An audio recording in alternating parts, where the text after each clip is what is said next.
Voy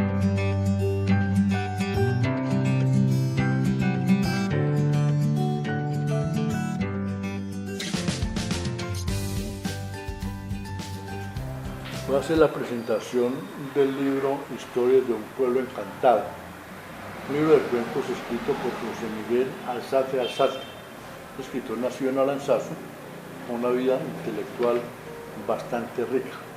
Se ha movido en los campos del cuento, de la novela y del ensayo histórico, y de manera muy amplia en el periodismo y en el periodismo nacional. Yo voy a hablar entonces, a leer un ensayo corto que escribí sobre historias de un pueblo encantado. Comparados con los poetas, los cuentistas del departamento de Caldas son relativamente pocos, muy a pesar del interesante antecedente de los grandes narradores del Quindío, cuando esa región era del departamento de Caldas. Pues nombres como los de Abel López Gómez, Antonio Cardona Jaramillo, Humberto Jaramillo Ángel, no se dan todos los días. De la misma dimensión es María Irma, aunque su obra se da en Medellín y se publica en Bogotá. Sin embargo, del mismo rango de los anteriores aparecieron luego José Naranjo Gómez, Alberto Gudelo, Oscar Jurado, en una lista de no más de 10 creadores en la narración corta, que parece ser el género menos trabajado en los medios literarios de la región. Acaba de aparecer el libro de cuentos Historias de un pueblo encantado, escrito por José Miguel Alzate, un maduro narrador, autor además de los textos titulados Sinfonía en Azul y Cuando en sueños amanecer conoció el bosque, son libros de cuentos, entre otros en el campo del texto corto, además de varias novelas que dan razón de su vocación de escritor, así como su capacidad para reconstruir el pasado de la región, aportando con los libros publicados sobre Aranzazu y Samaná, que le han permitido un escaño en la Academia Caldense de Historia. José Miguel ha templado su pluma en el ejercicio del periodismo, trabajo que ha realizado en los periódicos La Patria, el Diario del Otoño, el Diario de Colombia, El Tiempo y La Opinión de Cúcuta, y en algunas importantes revistas del centro del país. El libro que ahora presentamos es una madura expresión de su trabajo literario, un ejercicio de memoria sobre acontecimientos del pueblo de la infancia tan metido en las entrañas del alma de los artistas. Aranzazu, la tierra de José Miguel Alzate, es un bello cúmulo de casitas lideradas por un enorme templo, enclavado en las montañas del norte de Caldas, efectos de la población antioqueña en las tierras del sur de su territorio. Una de poetas como Javier Arias Ramírez, una de las voces más altas de la lírica caldense, y de pensadores de clásico estilo como César Montoya Ocampo, además de otros artistas de reconocido renombre.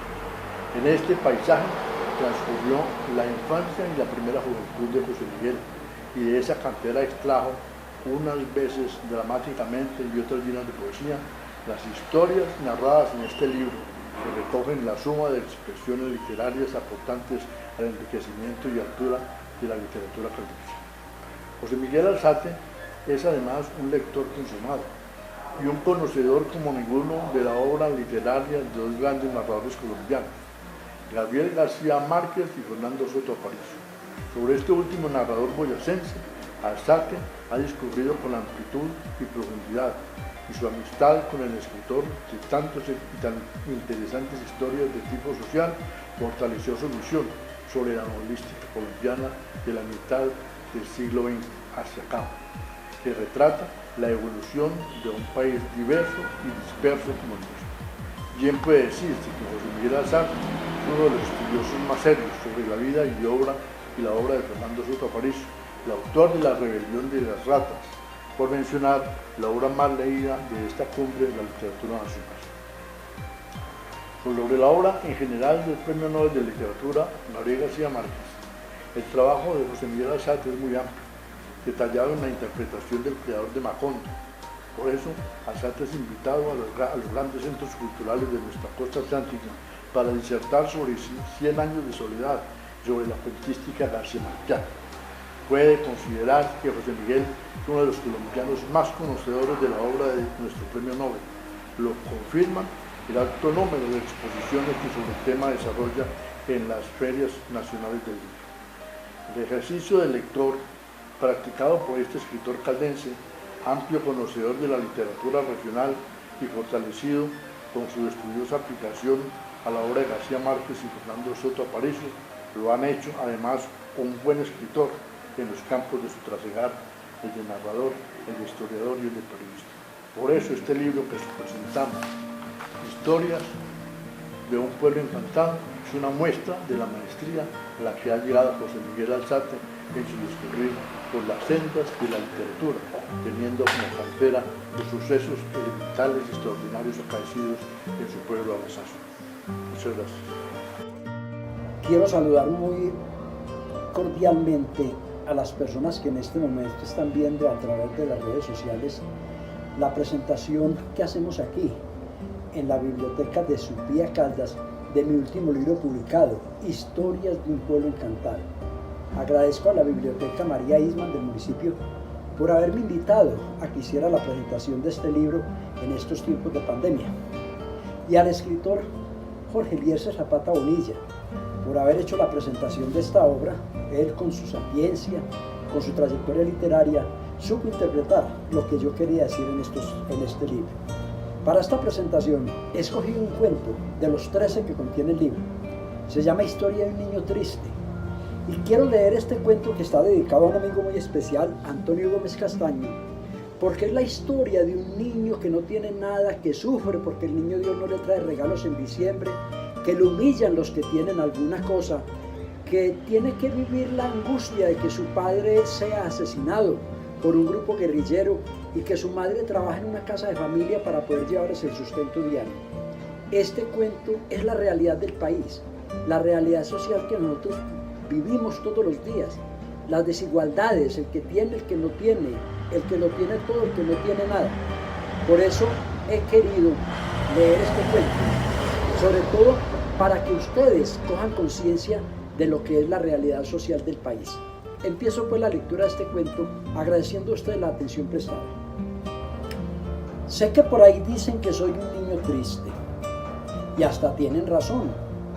Les voy a contar por qué. ¿Les interesa la historia? ¿Les puede servir para saber por qué soy un niño que poco sonríe, que no le saca gusto a nada, que poco juega con los amigos? Aquí va. Nací hace 10 años en una vereda de un pueblo llamado San Rafael de los Vientos. Se llama Buenavista. Vivíamos en una casa de 2 plantas con corredores amplios adornados con anturios. Por una escalera estrecha se subía al segundo piso. En el primero había una pieza enorme donde se guardaban los canastos para la recolección del café, los aperos de los caballos, las enjalmas de las mulas, el abono para los cafetales y los costales para empacar los plátanos. Mi papá, que se llamaba Eufrasio Pataquiva, era un campesino humilde que trabajaba la tierra, sembraba café, deshiervaba los cultivos, tenía callos en las manos de tanto manejar un asadón. En la frente tenía una cicatriz inmensa, causada una noche cuando, viniendo del pueblo, fue asaltado en el camino por un grupo de delincuentes que le robaron el dinero producto de la venta de 2 marranos. Era un hombre de constitución delgada, brazos largos y rostro lampiño. Tenía unos ojos pequeñitos y una voz gruesa. Su pasión eran los caballos. Cuando se montaba en uno, se sentía realizado. Estos animales tienen nobleza, me decía cuando le ayudaba a poner la silla de montar. Mi mamá le ayudaba en las labores del campo. Rajaba la leña, estaba pendiente del secado del café, cuidaba a los marranos, les tiraba el maíz a las gallinas. Ella se llama Encarnación.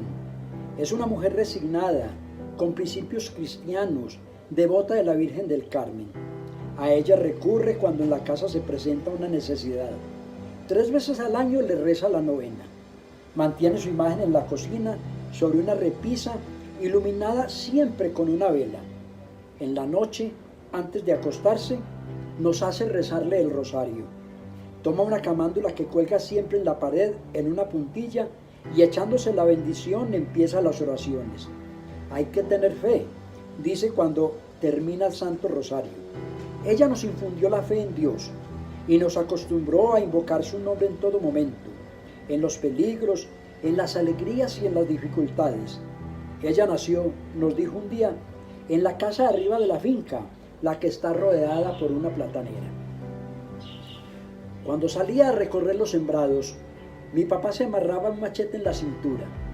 Lo utilizaba para limpiar de maleza el camino, para cortar los racimos de plátanos, para defenderse si era atacado. Siempre, antes de salir, nos echaba la bendición. Que mi Dios me los proteja, nos decía mientras se colocaba el machete en la pretina. Mamá lo despedía dándole un beso en la mejilla y aconsejándole que se entregara a la Virgen para que nada le pasara. Ella se quedaba en la casa tendiendo las camas, preparando el almuerzo, lavando la ropa. Después de poner en el fogón la olla donde cocinaba el sancocho, nos ayudaba a hacer las tareas que la maestra de la escuela nos ponía todas las tardes. Yo aprovechaba la mañana, antes de irme a la escuela, para bañar el perro, echarles aguamasa a los marranos, darle de comer a las palomas y, por último, jugar un rato en la pila de café que en tiempos de cosecha se formaba en la pieza que quedaba debajo de la elda. ¿Por qué soy un niño triste? Porque debido a la extremada pobreza de mis padres, que eran agregados de la finca, en diciembre nunca tuve los juguetes que le pedía al niño Dios. Mi tristeza se hacía mayor cuando veía que a los niños de las fincas vecinas les traían juguetes de valor. Llorando, yo me sentaba en el corredor de la casa. Pensaba que el niño Dios era injusto conmigo. Mamá, cariñosa, se me arrimaba para decirme que no me preocupara, que de pronto el próximo año me traería lo que yo pedía. Convencido de que eso iba a pasar, me entraba de nuevo a la pieza para jugar con una pelota plástica que guardaba siempre debajo de la cama. Era el único juguete que tenía. Entonces me acostumbré a mirar desde lejos esos carritos a control remoto que exhibían en los almacenes del pueblo. Guardaba la esperanza de que en otra Navidad el niño Dios me pudiera traer a mí uno de esos. Mamá notaba esa tristeza que había en mi mirada. Me decía que tuviera paciencia. ¿Algún día tendrá un carrito de control remoto?, respondía cuando yo le hablaba del tema. Mi expresión de tristeza empezó una tarde cuando a la finca donde vivíamos llegaron los hijos del dueño. Uno de ellos, que tenía mi edad, traía en una caja de cartón un juego de Atari.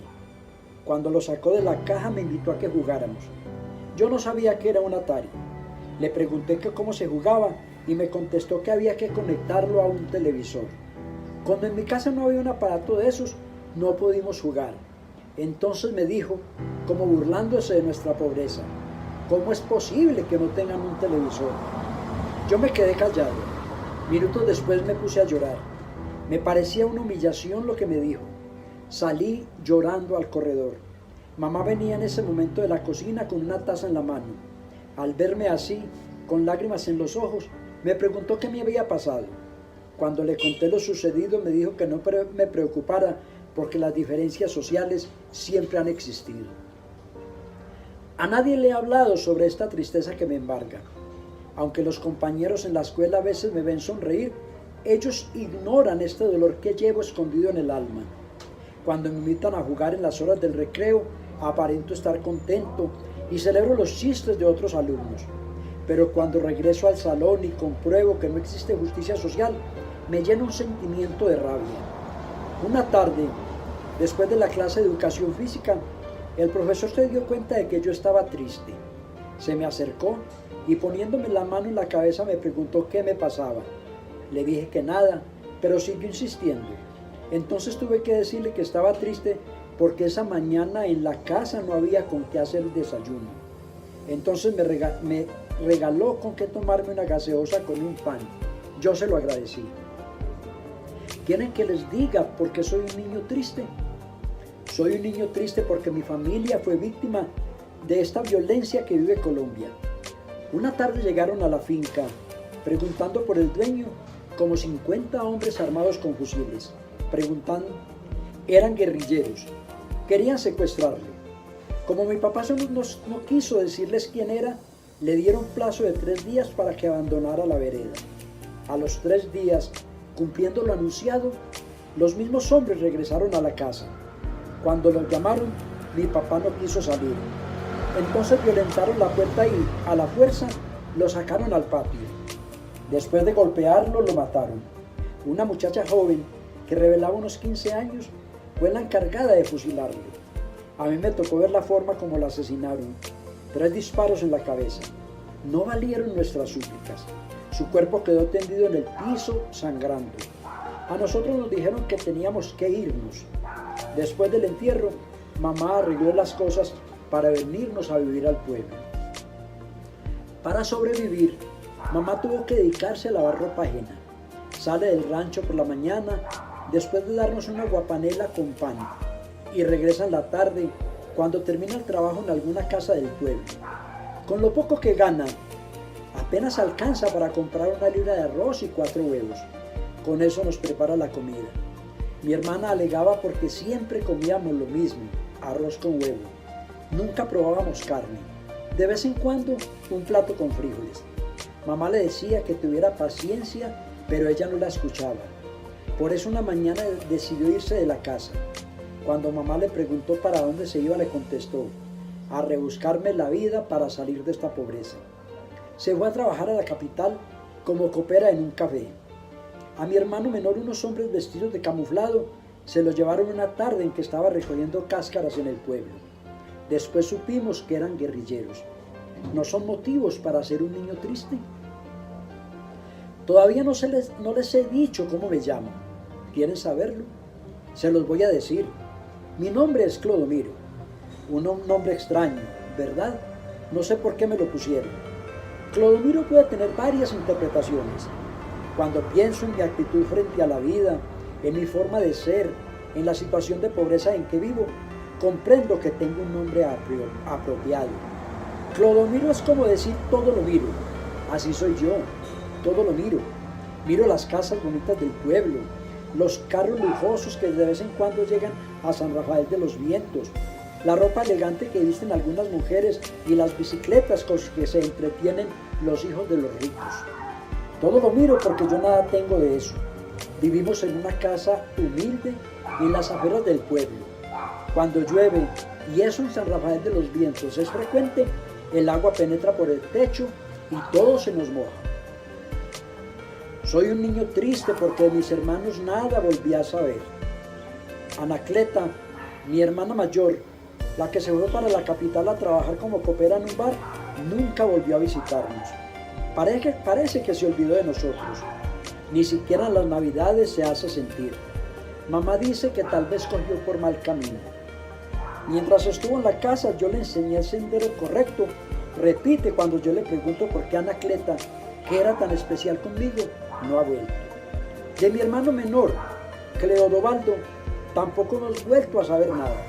La última noticia que de él tuvimos fue que tomó parte en el asalto a la base militar de Patascoy, donde la guerrilla hizo prisioneros a casi 60 soldados.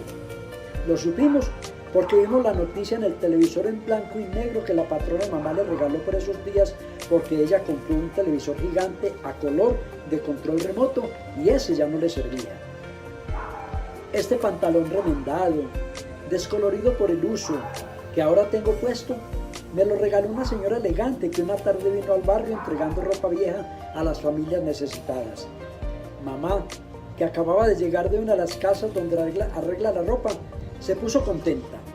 Muchas gracias, dijo en un tono donde se expresaba la gratitud. Yo quedé contento con el regalo, sobre todo porque ya casi no tenía que ponerme. Ante esta situación, vivo esperando a que a mi hermana Anacleta, la que se fue a trabajar como copera en un bar de la capital, de pronto se acuerde de nosotros y que venga trayéndonos algunas cosas, ropa sobre todo. También sueño con que mi hermano Cleodobaldo, el que reclutaron para la guerrilla, un día esto se acoja al programa de reinserción a la vida civil que puso en marcha el gobierno. Eso le daría tranquilidad a mamá y acrecentaría la posibilidad de que regrese a la casa. Tal vez con su ayuda, trabajando honradamente, como debe ser, se mejore nuestra situación. Mamá nunca pierde la esperanza de que este hecho se produzca. ¿Entienden ahora por qué soy un niño triste? Este es pues uno de los cuentos del libro. De pronto quienes lo han leído me dicen que es una de las historias que más les gusta por ese contenido social, por esa denuncia de las desigualdades que vivimos en Colombia. Yo les agradezco mucho a quienes vieron esta charla, este lanzamiento, y sobre todo les digo, consigan el libro, léanlo, que lo más seguro es que les deja a ustedes cosas buenas para entender esta Colombia martirizada por la violencia en la cual vivimos. Muchas gracias a la directora de esta biblioteca que hizo posible, con la ayuda de la Secretaría de Cultura del departamento, esta presentación que no se había hecho hasta el momento. Se hizo una recién salido el libro para un grupo de lectura Renata en el departamento del Tolima, en Ibagué, pero en Caldas esta es la primera presentación que hago de historias de un pueblo encantado. Un buen día para todos los que escucharon esto y gracias por la atención que prestaron.